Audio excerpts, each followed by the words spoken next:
আজি ডিফুত কেইবাটাও দল সংগঠনৰ যৌথ ধৰ্ণা। বোকাজানত সংঘটিত হৈছে ভয়ংকৰ দুৰ্ঘটনা। নমস্কাৰ, আজিৰ প্ৰাইম টাইমলৈ সকলোকে স্বাগতম জনাই ষ্টুডিঅ'ৰ মজিয়াত মই গাংগুত্ৰী বৰা। আজি কাৰ্বি আংলং জিলাৰ ডিফুৰ চেমছন সিং ইংটি মেমৰিয়েল পাৰ্কৰ সন্মুখত কেইবাটাও দল সংগঠন একত্ৰিত হৈ এক ধৰ্ণা কাৰ্যসূচী ৰূপায়ণ কৰে। জানিব পৰা মতে যোৱা 4 ছেপ্টেম্বৰৰ দিনা মুখ্যমন্ত্ৰীৰ উপস্থিতিত দিল্লীত কাৰ্বি আংলং জিলাৰ 6 সশস্ত্ৰ বাহিনীৰ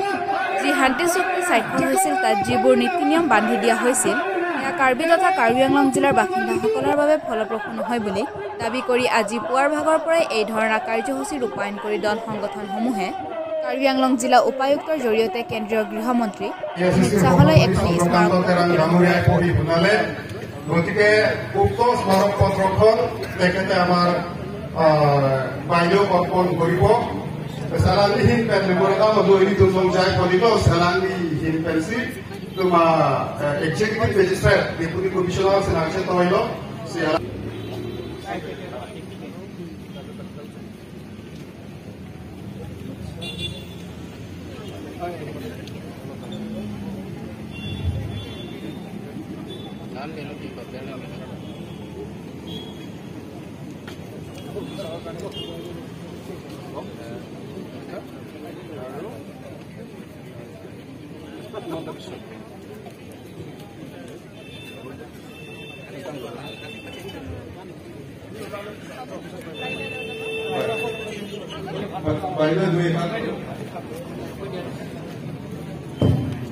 ধন্যবাদ।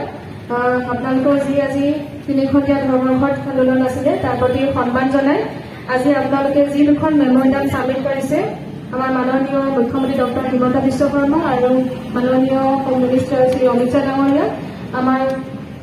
কাৰ্বি আংলং জিলাৰ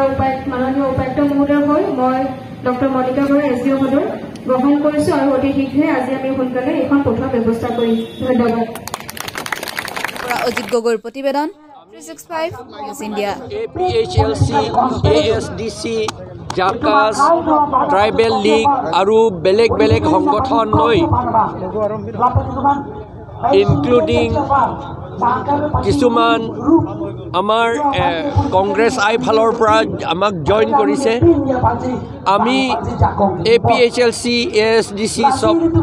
আমি ডিমাণ্ড কৰিছোঁ। আমাৰ আজি ইয়াত লগ গোট খোৱা কাৰণটো হৈছে যিটো MOS ছেপ্টেম্বৰ 4 তাৰিখত চহী কৰা হৈছে এইটো টোটেলি আমাৰ অটনমিটো ভাঙিবলৈহে এইটো কৰিছে। 6 শিডিউল মতে 6 শিডিউলটো এটা কনষ্টিটিউশ্যন, এইটো এটা সংবিধানত কেতিয়াও ৰিজাৰ্ভেশ্যন বা অপেন কৰিব নোৱাৰে। এইটো আমি এক্সাম্পল হিচাপে উদাহৰণস্বৰূপে আমি চাব পাৰোঁ। ইণ্ডিয়ান কনষ্টিটিউশ্যনত তাত ক'তো লিখা নাই যে চাইনিজৰ কাৰণে ইমান অপেন হ'ব, পাকিস্তানীজ কাৰণে, বাংলাদেশীজ কাৰণে, ইংলিছসকলৰ কাৰণে, আমেৰিকানসকলৰ কাৰণে ইমান অপেন হ'ব বুলি আমি তাত লিখিব নোৱাৰোঁ। কাৰণ সেইটো সংবিধান সেই একেই নিয়মতে আমাৰ 6 শিডিউলটো এটা মিনি সংবিধান, সেইকাৰণে ইয়াত কেতিয়াও অপেন হ'ব নোৱাৰে। আৰু এটা 6 শিডিউলটো এটা আমাৰ সৰু ট্ৰাইবসকলৰ কাৰণে, সৰু ট্ৰাইবসকলক প্ৰটেক্ট কৰিবলৈ, আশ্ৰয় দিবলৈ কাৰণেহে এইটো বনোৱা হৈছে। সেইকাৰণে যদি অপেন কৰা ডাঙৰ কমিউনিটিসকলক যদি অপেন কৰা এনেকুৱাতো কেতিয়াও এইটো হ'ব নোৱাৰে। কাৰণ যদি চিধা কথা কৈছোঁ, যদি বেংগলীসকলৰ কাৰণে, বিহাৰীসকলৰ কাৰণে বা UP ৱালাসকলৰ কাৰণে যদি আমি অপেন কৰিব লাগে তেতিয়াহ'লে আমি জানিব লাগিব, চাব লাগিব যে বেংগলীসকলে সৰু জাতি নেকি, আমাৰ মমতা বেনাৰ্জীসকলৰ জাতি একেবাৰে সৰু নেকি আমি তেওঁলোকক প্ৰটেক্ট কৰিব লাগিব নেকি 6 শিডিউল মতে সেইটোনো নিয়ম নাই এইটো কেতিয়াও নহয় তেওঁলোকে ডাঙৰ জাতি সেইকাৰণে ডাঙৰ জাতিসকলক প্ৰটেক্ট কৰিবৰ কাৰণে 6 শিডিউলটো বনা নাই আমাৰ সৰু জাতিৰ কাৰণে সৰু জাতিসকলক প্ৰটেক্ট কৰিবলৈ কাৰণে 6 শিডিউলটো বনোৱা হৈছে আমি কাৰ্বি মানুহ এতিয়া মাত্ৰ 44.6% কাৰ্বি আংলং মেজৰ অবজেকশন নাই মেজৰ অবজেকশন আমি কলুৱে ইটো 10 seats to open to all বুলি কোৱা হৈছে ইটো against the spirit of 6 schedule আপুনি যদি যায় কনস্টিটুৱেন্ট এছেম্বলি ডিবেটত আপুনি চাব পাৰিব তাতে এটা কথা কৈছে যদিহে কনস্টিটিউশনটো ইন্টাৰপ্ৰিটেশনটো বেলেগ আছে যদি কনফিউজন আছে তেনেহলে আমি কনস্টিটুৱেন্ট এছেম্বলি ডিবেটত আমি গৈ পেলাই আমি তাতে চাব লাগিব কিহৰ কাৰণে এইটো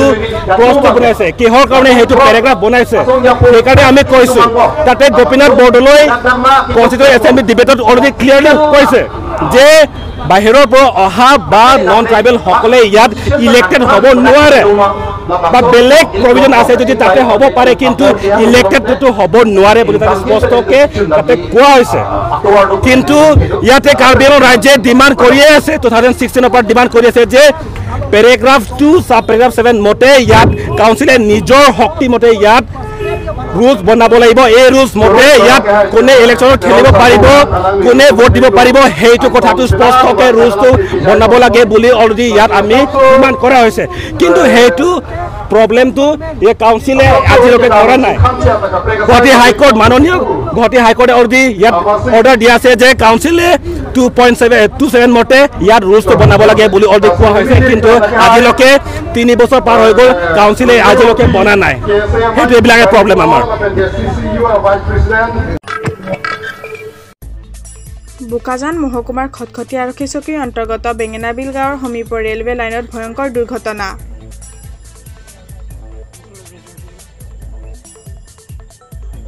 বোকাজান আৰু খটখটি ৰেলৱে ষ্টেচনৰ মাজৰ বেঙেনাবিল গাঁৱৰ অন্তৰ্গত ৰেলৱে গেং কোৱাৰ্টাৰৰ সমীপত সংঘটিত হৈছে উক্ত দুৰ্ঘটনাটো বোকাজানৰ ৰেলৱে লাইনত ৰেলৰ খুন্দাত নিহত হৈছে এগৰাকী মহিলা পুৱা ৰেল লাইনত পৰি থকা অৱস্থাত স্থানীয় লোকে প্ৰত্যক্ষ কৰি ৰেলৱে আৰক্ষীক অৱগত কৰোৱাই বুলি জানিব পৰা গৈছে দুৰ্ঘটনাৰ খবৰ লাভ কৰাৰ লগে লগে ডিমাপুৰ আৰু বোকাজান ৰেলৱে আৰক্ষী উপস্থিত হৈ মৃতদেহটো নিজৰ জিম্মাত লয় আৰু মুহূৰ্ত পৰীক্ষাৰ বাবে ডিফুলৈ প্ৰেৰণ কৰে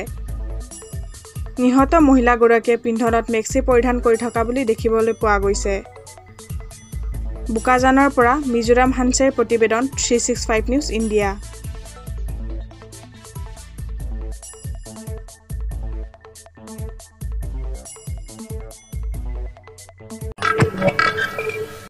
আজিৰ প্ৰাইম টাইমৰ পৰা মই বিদায় লৈছো চাই থাকিব 365 নিউজ ইণ্ডিয়া